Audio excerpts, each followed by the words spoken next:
Hello.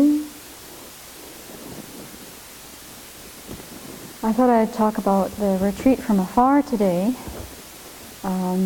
It's an event or an opportunity that's been going on since what year, Venerable Tarpa?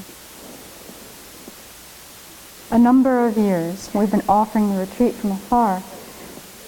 2006, 2007, somewhere in there.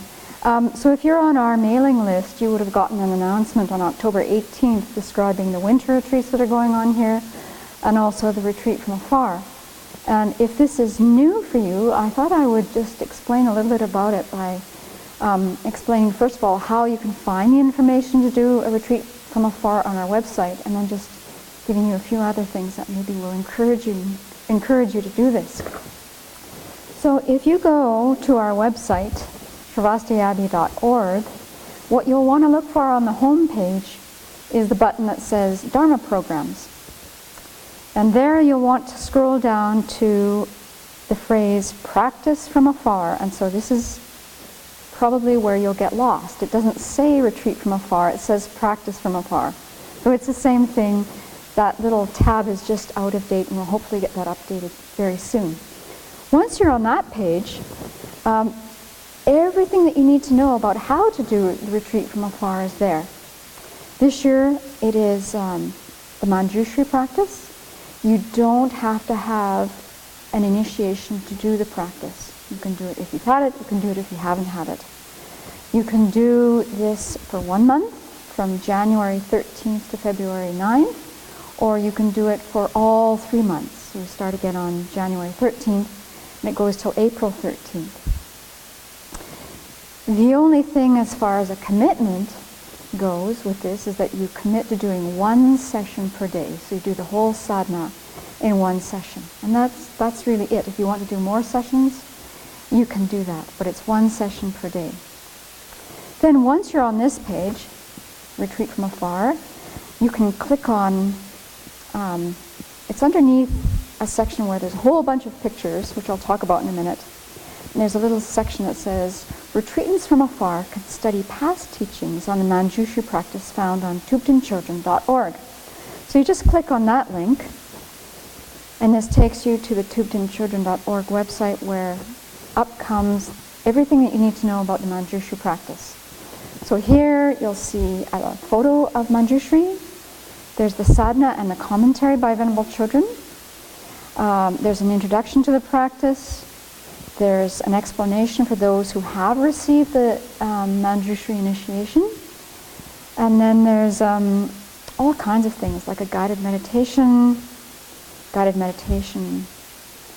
with an emphasis on emptiness. And right at the bottom of this list of teachings, there's a wonderful resource. We did this practice in 2008 and 2009. So if you click on that, that brings up a whole section of teachings that Venerable Children gave. And it's just, gosh, there must be at least 15 teachings here that were given in 2008, 2009 for the winter retreat.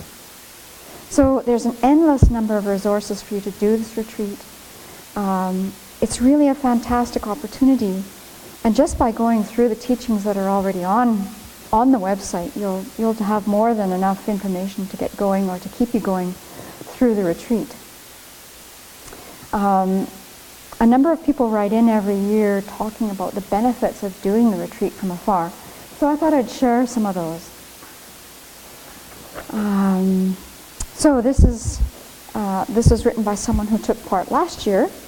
She lives in Israel, in Galilee, not far from Nazareth. And she says this: I join the retreat from afar every year since 2008. Every year I think to myself that this is the year it will be impossible for me to join, since my life is so busy. That's going to be everyone's thinking. She says, but I can't let this precious opportunity slip by, so I join you anyway. The amazing thing that happens every year is that throughout the retreat, no matter how busy I am, there will be an hour gap for this practice. And as the retreat ends, in that same day, even if I think to myself that I would like to continue doing this sadhana for a little longer, This gap disappears like a sandcastle when the tide comes in. This is how good you support me from afar. Thank you so much. I wish I could be there with you. So, our mind will say we're too busy. I've got a full-time job, I've got kids. I would love to do this, but I can't. And then if you think of these words of encouragement, I think you can find time to do one practice a day. Last year we had 2 groups doing the retreat from afar. And there was a group of Russians who were led by 2 monks in Rishikesh. And so they're going to do the same thing again this year. They're going to meet in Rishikesh and do the Manjushri retreat from afar. So that's very exciting. There was a group in Mexico last year in Jalapa. And this is what they wrote at the end of the retreat. Everybody showed enthusiasm and commitment, first to learn the mantra and then to recite the whole mala each day. So last year it happened to be Vajrasattva. During our weekly sessions, each person expressed the difficulties he or she experienced or the obstacles in the practice. The rest of the group gave advice or shared ideas that had helped them overcome these same problems or similar ones. And then someone from Singapore last year wrote, "Participating in this retreat has a lot of meaning for me. Without the retreat, I tend to be lazy at times. But with this retreat and my commitment, I had to practice and stop being lazy. Knowing that a lot of people were practicing together with me was very encouraging too." Then someone from the US wrote, "Knowing you guys have been up there doing the sadhana many more times than me was all the nudge I needed to follow through on my daily commitment of 1 session per day. It was intense and challenging at times, and I think I formed some new neural pathways to accomplish visualization." And this is a little note that came in yesterday from a woman. This will be her first time doing the retreat from afar, and so she writes this: "I'd like to participate in the Manjushri retreat from afar. Quite far. I'm in the mountains outside Melbourne, Australia. Mount Donna Buang, to be exact. It's a little town of Warburton. It will be the middle of summer here, and I can imagine the refreshing coolness in Washington while sending some of the summer warmth your way from here." So she sent in this note yesterday. She says, "It's my birthday today, so committing to this retreat from afar is a little gift to myself. I will make a meager little dana donation now, and hopefully a larger one closer to the time of the startup of the retreat. With many thanks for this opportunity." So if you're practicing alone out there, you don't have a community, and you want the inspiration of a number of people from all over the world doing this retreat too, this is a really great opportunity to deepen your practice. I think everyone who does this has written in that they feel such great support, knowing that people in so many countries around the planet are doing this, not to mention the fact that there are also inmates doing this practice as well. Last year we had more than 2 people doing retreat from afar, and I would say almost half of that number were I said 200. So almost half of that number were inmates. And so it's quite astonishing that so many people are able to do this. Hopefully many more people can do this.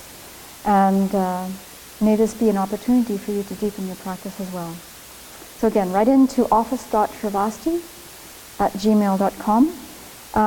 Also, please send in a photo. What we do with the photos is we print them out and we put them up in the meditation hall. And for those of us here on retreat, it's really inspiring to look at the photos at the end of each day or at the end of each session and just to see who's participating. And this year, I think, in addition to the person's name, we'll also add the name of the country they're from. So, I look forward to hearing from you that you're going to participate this year.